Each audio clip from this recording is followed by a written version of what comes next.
Avant de commencer cette leçon, il est très important que tu vois la leçon précédente. Donc la leçon sur les points clés, les animations, les courbes, etc.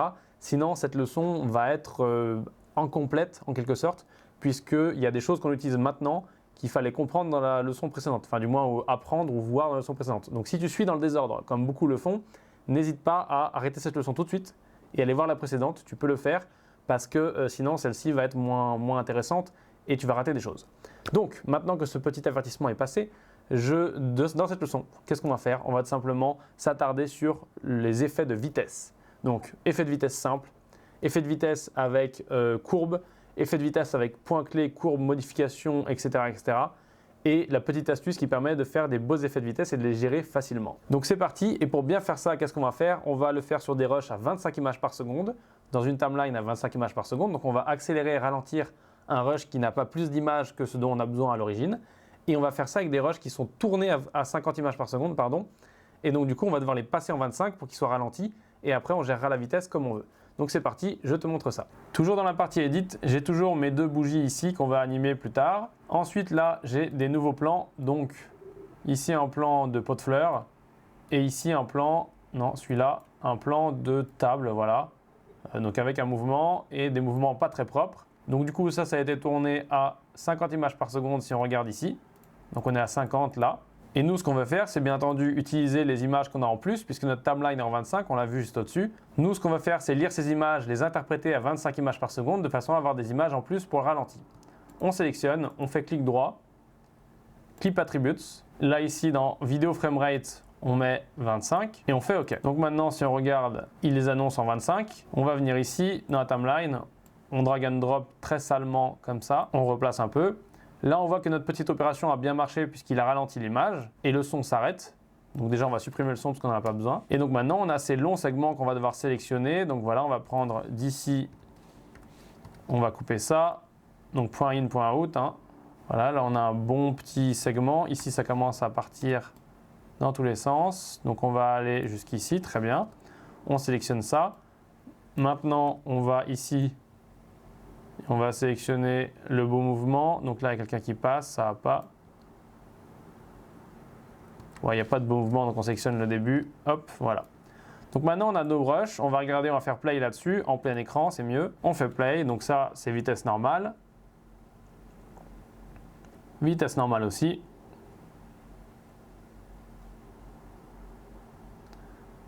Et là, on voit que c'est ralenti.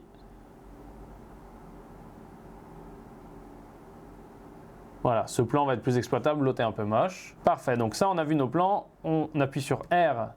Donc R, ça me permet de remettre la timeline, donc tout le montage affiché en grand comme ça. On sélectionne le plan et là on va faire un effet de vitesse basique. Donc on fait clic droit, on fait Change Clip Speed et là on a la fenêtre qui apparaît. Donc on va lui dire d'accélérer par exemple. On peut aussi faire un freeze frame ou inverser pour avoir le mouvement dans l'autre sens. Nous on va vouloir faire 150, on change. Là il a gardé la même durée. Mais par contre, il a accéléré, donc dans cette durée-là, il a accéléré. Si on regarde, ça va plus vite. Maintenant, une autre solution, j'appuie sur E qui est mon raccourci pour aller ici. On peut faire aussi, on va se remettre à 100. Donc là, on a re notre vitesse normale.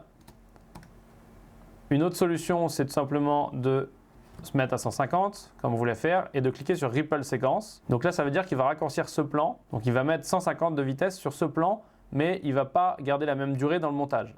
Donc on regarde, là il a réduit le plan, il nous a mis bien sûr le petit icône ici. On ouvre ça à nouveau, on va enlever l'effet. Donc là on a vu les basiques d'animation avec le Change Clip Speed. Maintenant si on fait clic droit on a une autre solution, c'est le Retime Control ou le Retime Curve. Donc on va regarder le Retime Control, qui est tout simplement un petit système qui permet donc de faire des gestions de vitesse, mais qui n'est pas très pratique. Moi, je pense que ce n'est pas la meilleure solution, donc je vais te montrer une solution qui est mieux pour faire des gestions de vitesse dans le temps. Et donc maintenant, comment on fait pour gérer la vitesse dans le temps? On va tout simplement faire clic droit, Retime Curve, on va zoomer un peu. Donc on se met ici, on met un point clé par exemple. On se met ici, on met un point clé. Et là, on peut bouger les points clés et donc accélérer. Automatiquement, l'icône apparaît ici et on regarde et donc ça accélère. On peut bien entendu changer ici et faire une courbe encore une fois pareil. Hein. Donc voilà. Maintenant, ça, c'est pas le meilleur mode. Parce que si tu regardes ici, c'est du retime frame. Le mieux, c'est pas de faire du retime frame, c'est de faire son petit copain, le retime speed. On clique sur retime speed, on enlève retime frame, et donc là, on va cliquer ici, et ça y est, on peut ajouter nos points clés, et donc gérer notre courbe. Donc si on fait play, voilà, ça ne change rien. Si par contre, on décide que là, ça va aller plus vite, donc là, on est à 100%, on voit retime speed 100%, on monte la courbe, et là, tu vois qu'il ripple, donc il raccourcit automatiquement le plan. Très pratique. Et donc là, si on fait play, on voit qu'il a accéléré. Maintenant, effectivement, ce n'est pas super évident. Donc, on va décaler ce point-là. Voilà, comme ça. On fait play.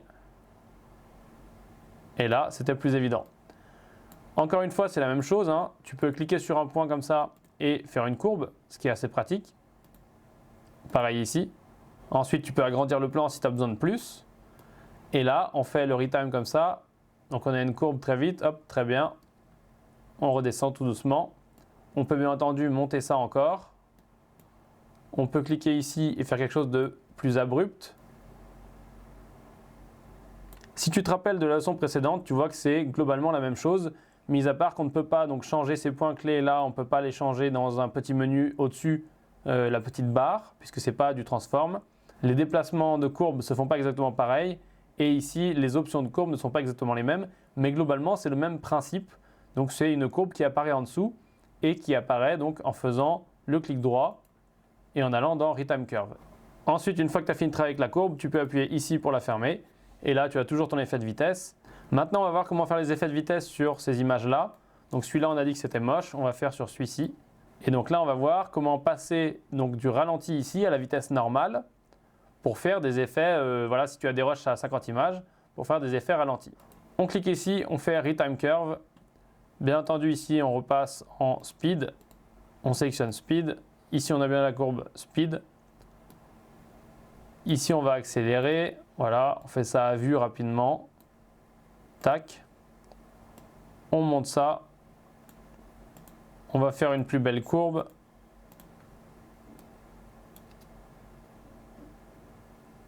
Et donc nous, ce qu'on veut faire ici, c'est le mettre à 200. Il faut être très précis. Puisqu'on veut 2 fois la valeur. Voilà, on va y être presque. Visiblement, ça marche nickel. Bon, bien sûr, il y a une petite courbe, donc il ne passe pas à 200 direct. On peut allonger ça et allonger ce plan, bien entendu.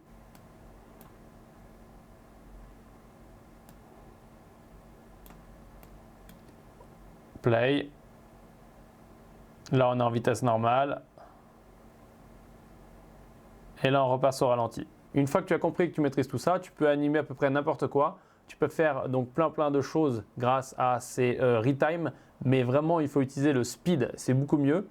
Et maintenant je vais te montrer l'option que je t'ai pas montré tout à l'heure, que j'ai évoquée, parce que maintenant qu'on a fait ça, on s'est créé des petites options qui peuvent être sympas. Et donc je vais te montrer ça tout de suite.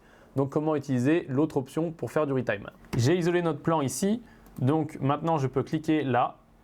Et je vais sur Retime Control. Et là, c'est plutôt sympa puisque tu peux voir qu'en face de mes points clés, il m'a affiché donc des points clés ici qui vont me permettre de faire des variations, donc de faire des contrôles plus précis. Et donc, tu vois ici qu'on est en vitesse normale, les petits triangles se suivent. Là, il y en a plus. En dessous, tu vois ici les vitesses. Et donc maintenant, on va pouvoir faire des petits effets sympas grâce à ça. On peut bien entendu déplacer ici les points clés. Donc ceux-ci, c'est des points clés qui permettent bien entendu de faire la même chose que ce qu'on a là. Hein, c'est exactement les mêmes points clés. On revient en arrière. Et ici, on peut sélectionner donc des options. On peut ajouter des speed points, on peut les enlever, on peut changer la vitesse, on peut remettre à 100, on peut faire un freeze frame, on peut mettre le segment à l'envers. Donc on va faire ça. Donc là, on a un reverse. Tu vois qu'il a fait la courbe exprès pour nous. On n'a pas eu besoin de gérer la courbe. Si on fait play, on revient en arrière. Et là, on repasse dans le bon sens. On annule ça. Maintenant, on peut choisir autre chose. On peut lui dire par exemple freeze frame. Donc là, il va faire un freeze frame ici. On fait play. Là, on a vitesse normale. D'un coup, freeze frame. et on est reparti. Maintenant, tu peux imaginer l'inverse, c'est-à-dire que tu es en vitesse normale, tu ralentis et d'un coup tu as un freeze frame et après tu repars normal ou à une vitesse différente. Donc là, vraiment, tu peux faire ce que tu veux et surtout, tu peux revenir en arrière et bien entendu choisir une autre option. Donc par exemple, au lieu de mettre 200, tu peux mettre 110 et il va mettre 110 pour toi. Donc ça, c'est très pratique puisque tu n'as pas besoin de galérer ici à monter et descendre et tu peux gérer la vitesse directement avec les petits sélecteurs. C'est tout pour cette leçon. Tu vois encore, c'est une combinaison de techniques. Il y a différentes possibilités, il y a différentes techniques. Il faut que tu trouves ce qui te va le mieux pour toi. Bien entendu, tu peux utiliser que le dernier truc que je viens de te montrer puisque tu peux mettre des points clés, faire des speed points, tu peux faire plein de choses. Moi, je préfère utiliser les courbes parce que je suis plus habitué aux courbes, que ce soit dans Fusion, que ce soit dans n'importe quel logiciel que j'utilise. Je suis plus habitué aux courbes. Il y a des logiciels qui n'ont pas vraiment de courbes et des fois, c'est pas pratique. Mais voilà, tu choisis ce que tu aimes utiliser et tu vois comment ça s'applique à toi et ce que tu préfères. Mais quoi qu'il en soit, là tu as les petites astuces, notamment l'astuce de ne pas utiliser le retime frame, mais le retime speed, parce que c'est comme ça que ça marche le mieux. Et c'est comme ça que tu as les résultats les plus beaux. Et donc voilà, maintenant tu as toutes les astuces. Donc tu peux utiliser soit la fenêtre pour faire un retime simple, donc la fenêtre change clip speed, soit les retime curve, soit retime, je l'oublie toujours, soit retime control, voilà, avec les petits triangles et tout. Donc voilà, c'est la fin de cette leçon. Je te dis à dans la prochaine leçon.